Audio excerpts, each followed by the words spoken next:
इसी निमोनिक में। इस निमोनिक में कीवर्ड क्या है, यू वर्क फॉर मी, तो वर्क के बेसिस पे कुछ चैप्टर्स हैं। For me as per certain rules, rules के बेसिस पे कुछ चैप्टर्स हैं। And I will give you money, money के बेसिस पे चैप्टर्स हैं। और फिर कंफर्टेबल वर्किंग कंडीशन, ये चौथा हो गया। तो अब इन पर एक एक करके आते हैं। तो सबसे पहले क्या है कि गवर्नमेंट ने ये बोला भैया कि यू वर्क फॉर मी, तो वर्क के बेसिस पे क्या है, वर्क के बेसिस पे ये चैप्टर है। गवर्नमेंट ने ये कहा है कि अगर आप हमारे लिए अच्छे से काम करोगे तो we will give you promotions, और हम आपको और नई अपॉर्चुनिटीज़ देंगे, नए वर्क देंगे। अदरवाइज़ क्या है, हम आपको रिमूव कर देंगे अगर आप इन चीज़ों को नहीं फॉलो करोगे। तो अगर आप इसमें देखोगे तो इसमें क्या है, if you work well you will get promotion and new work, तो प्रमोशन के बेसिस पे, न्यू वर्क के बेसिस पे chapter. Otherwise we will remove you, तो रिमूव के बेसिस पे चैप्टर। तो you will get promotion, promotion के बेसिस पे स्वामी हैंडबुक में 2 चैप्टर्स हैं। एक है डीपीसी, डीपीसी यानी डिपार्टमेंटल प्रमोशन कमेटी, जो कमेटी बैठाई जाती है प्रमोशन के लिए। दूसरा क्या है, प्रमोशन एंड सीनियरिटी पे चैप्टर है। तो 2 चैप्टर यहाँ पे हो गए। प्लस गवर्नमेंट ने क्या कहा था, आप अच्छा काम करिए तो प्रमोशन देंगे, प्लस नया वर्क देंगे, नई अपॉर्चुनिटीज़ देंगे। तो नई अपॉर्चुनिटीज़ क्या क्या हो सकती हैं, जैसे डेप्यूटेशन पे आपको भेज दिया जाए, आपको फॉरेन सर्विस के लिए भेज दिया जाए, एक तरह से नई अपॉर्चुनिटी है ना। आप डेप्यूटेशन और फॉरेन सर्विस में उसी बंदे को भेजोगे आप जो आपकी ऑर्गेनाइजेशन में अच्छे से काम कर रहा है। सपोज कोई बंदा अच्छे से काम नहीं कर रहा है तो ऑब्वियसली गवर्नमेंट क्या करेगी, फिर उसको रिमूव कर देगी। तो रिमूव करना यानी एक तरह से उसकी सर्विस ख़त्म करना। तो इसके कई तरीके हैं, आप रेजिग्नेशन, रिमूवल, डिसमिसल, ये 3 चीज़ें कर सकते हो। रेजिग्नेशन, रिमूवल, डिसमिसल, तो इस पर एक चैप्टर है। तो यहाँ पर क्या हो गया, यहाँ पर आपका पहला वाला ख़त्म हो गया वर्क के बेसिस पे। वर्क के बेसिस पे DPC, promotion, seniority, deputation, foreign service, service and resignation, removal, dismissal. अब नेक्स्ट आ जाते हैं रूल्स पे। You work for me as per rules, कि आप हमारे लिए सर्टेन रूल्स के हिसाब से काम करिए। तो वो रूल्स क्या क्या हैं, रूल्स आपके पास कंडक्ट रूल्स हैं, डिसिप्लिन रूल्स हैं, और कुछ मिसलेनियस रूल्स भी हैं, जैसे सर्विस बुक, प्रेसिडेंट से कुछ प्ली करनी है तो उस टाइप के। तो ये तो याद करना आसान है। रूल्स क्या है, ABCD, C और D, conduct rules, discipline rules, miscellaneous हैं कुछ, वो सर्विस बुक एटसेट्रा। तो ये 3 चैप्टर हो गए। अच्छा, you work for me as per certain rules and I will give you money. तो अब क्या है कि गवर्नमेंट मनी किस तरह से आपको दे सकती है, तो मनी गवर्नमेंट कई फॉर्म में दे सकती है, उसको याद रखने का भी एक निमोनिक है। क्या है, मनी से रिलेटेड ये है कि मनी का केस बिल्कुल सीधा सा है। मनी का केस बिल्कुल सीधा सा है, यानी money is given in following 4 ways. तो मनी का केस सीधा सा है, तो यहाँ पे केस कीवर्ड है।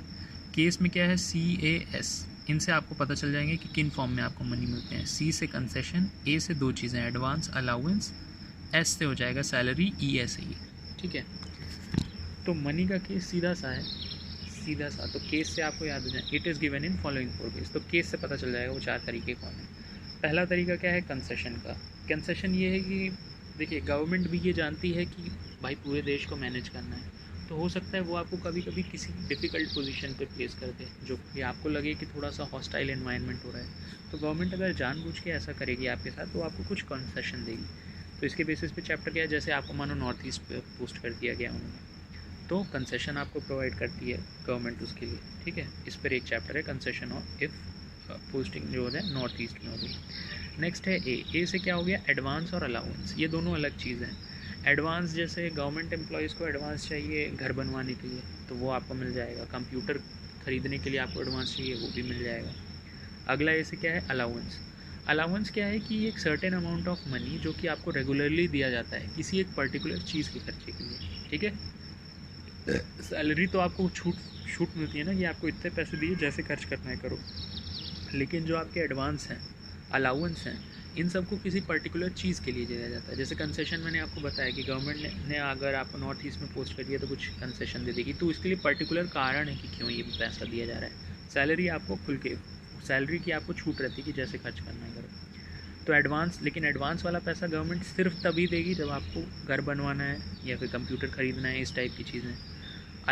अलाउंस कैसा हो सकता है, जैसे आपको बच्चों को पढ़वाना है तो चिल्ड्रन एजुकेशन के ही नाम पे सिर्फ अलाउंस मिलेगा, या फिर आपको कोई कॉम्पनसेटरी अलाउंस गवर्नमेंट प्रोवाइड कर रही है। इन 2 तरह के अलाउंस के अलावा भी कई तरह के अलाउंस होते हैं जो कि अदर अलाउंस की कैटेगरी में आते हैं। फिर अगली चीज़ आ गई CASE। तो C से कंसेशन, A से हो गया एडवांस और अलाउंस, S से हो जाती है सैलरी। सैलरी का हो, पे का हो, एक ही चीज़ है। तो गवर्नमेंट एम्प्लॉयज़ को पे स्लिप मिलती है, एक तरह से रसीद बोल सकते हो। जब आपको सैलरी आती है तो उस पे स्लिप में क्या होता है, कंपोनेंट्स होते हैं सैलरी के। आपकी ग्रॉस सैलरी टोटल कितनी बन रही है, उसमें से कुछ पैसा डिडक्ट हो जाता है अलग अलग हेड्स में, उसके बाद नेट सैलरी जो होती है वो आपके हाथ में आती है। तो ये जो ग्रॉस सैलरी है, ग्रॉस सैलरी में क्या होता है, बेसिक, टीए, डीए, एचआरए, ठीक है। लेकिन एचआरए के साथ एक कंडीशन है, एचआरए तभी मिलती है जब आपको गवर्नमेंट ने एकोमोडेशन ना प्रोवाइड किया। अगर गवर्नमेंट ने एकोमोडेशन दे दिया तो फिर किस नाम का एचआरए, उस केस में क्या है गवर्नमेंट। तो अब इनके बेसिस पे चैप्टर देख लेते हैं। डिडक्शन क्या होता है, डिडक्शन भी कई डिडक्शन होते हैं, उनमें से एक इनकम टैक्स होता है, एनपीएस होता है, सीजीआईएस, तो ऐसे ढेर सारे डिडक्शन होते हैं। आप ऐसे समझ लो कि ये हो गया इनकम टैक्स, तो फिर नेट सैलरी आपके हाथ में आती है। अब इनके बेसिस पे एक एक चैप्टर है। तो ग्रॉस सैलरी क्या थी, बेसिक, टीए, डीए, एचआरए। तो टीए पर एक चैप्टर है, डीए और एचआरए पर एक चैप्टर है। देन एचआरए आपको तब नहीं मिलेगा अगर आपने गवर्नमेंट ने आपको एकोमोडेशन प्रोवाइड किया है, तो गवर्नमेंट क्वार्टर्स के ऊपर भी एक चैप्टर है। नेक्स्ट हो गया डिडक्शन। डिडक्शन कई तरह के होते हैं, उसमें से एक इनकम टैक्स होता है, तो इनकम टैक्स के नाम पे भी एक चैप्टर है, ठीक है। तो यहाँ पर आपने देख लिया कि मनी का हिसाब सीधा साधा है, उसमें कंसेशन, एडवांस, अलाउंस, सैलरी या फिर पे, इसके बेसिस पे जितने चैप्टर थे वो हो गए। चौथा आता है क्या, चौथा आता है कि गवर्नमेंट क्या करेगी। गवर्नमेंट बोलती है कि आप हमारे लिए काम करो as per certain rules and I will give you money and comfortable working condition. मतलब गवर्नमेंट, मनी तक हमने देख लिया, अब कंफर्टेबल वर्किंग कंडीशन के का क्या हिसाब है। देखिए, कोई भी एम्प्लॉय कंफर्टेबल कब फील करेगा, उसकी दो ही तो नीड है। क्या है कि एक तो गवर्नमेंट उस एम्प्लॉय की केयर करे, और सपोज़ उस बंदे को कुछ हो जाता है तो उसकी फैमिली की केयर करे, यही दो छोटी सी नीड है। तो सबसे पहले एम्प्लॉय कब कंफर्टेबल फील करेगा, भाई एम्प्लॉय तभी कंफर्टेबल फील करेगा अगर एम्प्लॉय हेल्दी है, तभी तो वो अच्छे से काम कर पाएगा। एक चीज़ ये, दूसरी चीज़ मतलब दो चीज़ें चाहिए एम्प्लॉय को कंफर्टेबल होने के लिए, एक तो वो हेल्दी रहे, और दूसरी चीज़ क्या है कि उसकी लाइफ में थोड़ा सा वर्क लाइफ बैलेंस हो। वर्क लाइफ बैलेंस मतलब ऐसा ही नहीं हो कि काम ही किए पड़ा है, लाइफ में जो दूसरी चीज़ें उनको करने के लिए भी थोड़ा टाइम मिले, ठीक है। तो अभी देखते हैं, तो एम्प्लॉय हेल्दी होगा, तो हेल्थ को इंश्योर करने के लिए क्या है, गवर्नमेंट दो तरह के काम करती है, दो चैप्टर्स हैं इसमें, CGHS, central government health scheme, और दूसरी क्या है, मेडिकल अटेंडेंस। तो CGHS और मेडिकल अटेंडेंस, ये दो चैप्टर हैं हेल्थ के बेसिस पे। देन दूसरी नीड क्या थी एम्प्लॉय की, कि there should be some work life balance. Work life balance का मतलब क्या है कि काम कर रहे हैं ठीक है, लेकिन लाइफ जिसको जीने के लिए काम कर रहे हो आप, उसके लिए भी तो समय होना चाहिए, दूसरी चीज़ भी लाइफ में इंपॉर्टेंट है। तो उन दूसरे कामों को करने के लिए क्या है, आपको लीव चाहिए, छुट्टी चाहिए होगी काम से, तो अलग अलग तरह की लीव्स पर एक चैप्टर है। लीव से ही आपको तुरंत याद आ जाएगा लीव ट्रैवल कंसेशन, तो इस पर भी एक चैप्टर है। अच्छा, ये तो हो गई एम्प्लॉय की दो नीड्स, हेल्थी और वर्क लाइफ बैलेंस। अब आते हैं फैमिली के ऊपर। फैमिली में एम्प्लॉय ये चाहता है कि सपोज़ उस एम्प्लॉय को कुछ हो भी जाता है तो भी उसकी फैमिली की केयर करे गवर्नमेंट, कुछ तो करे उस फैमिली के लिए, किसी तरह का इंश्योरेंस हो, किसी तरह की वेलफेयर स्कीम हो। तो ये जो भी वेलफेयर स्कीम्स हैं, इस पर भी एक चैप्टर है, ठीक है। तो यहाँ पर आपका क्या फिनिश हो जाएगा, ये भी फिनिश हो जाएगा। अब क्वेश्चन क्या है कि मैंने आपको ये बताई थी कि गवर्नमेंट आई, गवर्नमेंट ने वैकेंसीज़ निकाली, लोग थे, लोगों ने रजिस्टर किया, जो रजिस्टर किया वो जनरल, OBC, SC ST थे, जो SC ST थे उनके लिए रिजर्वेशन और कंसेशन का प्रोविज़न। फिर गवर्नमेंट ने कहा कि तो एक ज्वाइनिंग के टाइम तक का ये हो गया आपका, ज्वाइनिंग के टाइम तक के चैप्टर। अगली चीज़ क्या हुआ, जब लोगों ने काम करना शुरू किया, तो काम करने से पहले गवर्नमेंट ने क्या बोला कि हम कुछ ग्राउंड रूल बना लेते हैं, you work for me as per certain rules and I will give you money and comfortable working condition. तो इसके बेसिस पे जितने भी चैप्टर्स हैं 20-30 वो हमने देख लिए। तो अब बंदे ने ज्वाइन कर लिया, बंदे ने काम कर लिया। अब सपोज़ किसी ने पूरी लाइफ काम कर लिया, जैसे आपके फादर थे, उन्होंने काम किया, तो अब क्या है, एंड में काम करते करते एज बढ़ जाती है, तो उस समय जॉब्स निकलने का टाइम होता है। अच्छा, जॉब निकलने का जो टाइम है, आपकी जॉब दो तरह से जा सकती है, ठीक है। जॉब आप छोड़ सकते हो या जा सकती है, यही दो फंडे हैं, एक तो आप अपनी मर्ज़ी से छोड़ दो, या फिर आपको डिपार्टमेंट ने ही बोल दिया निकल जाओ। तो एनीवे, जॉब से आप किस तरह छोड़ सकते हो, दो है।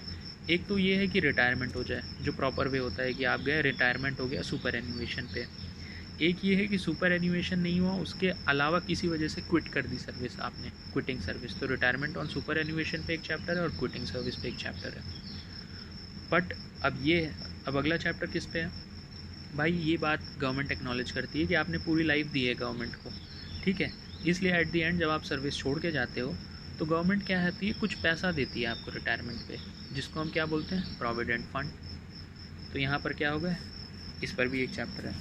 तो हमने देख लिया स्वामीज़ हैंडबुक का इंट्रोडक्शन, हमने देख लिया स्टोरी के बारे में, कैसे स्टोरी ऑफिस से शुरू होती है, ऑफिस में 2 तरह के लोग, बॉस और बंदे। बॉस को कैसे लोगों को मैनेज करना होता है till they are in service. तो उसके बेसिस पे वही 3 टाइम है, ज्वाइनिंग करेगा बंदा, काम करेगा और जॉब छोड़ेगा। ज्वाइनिंग के बेसिस पे, वर्किंग के बेसिस पे इतने चैप्टर्स हो गए, और जब छोड़ के जाएगा तो उसके बेसिस पे 3 चैप्टर्स हो गए। So that marks the end of Swami's handbook.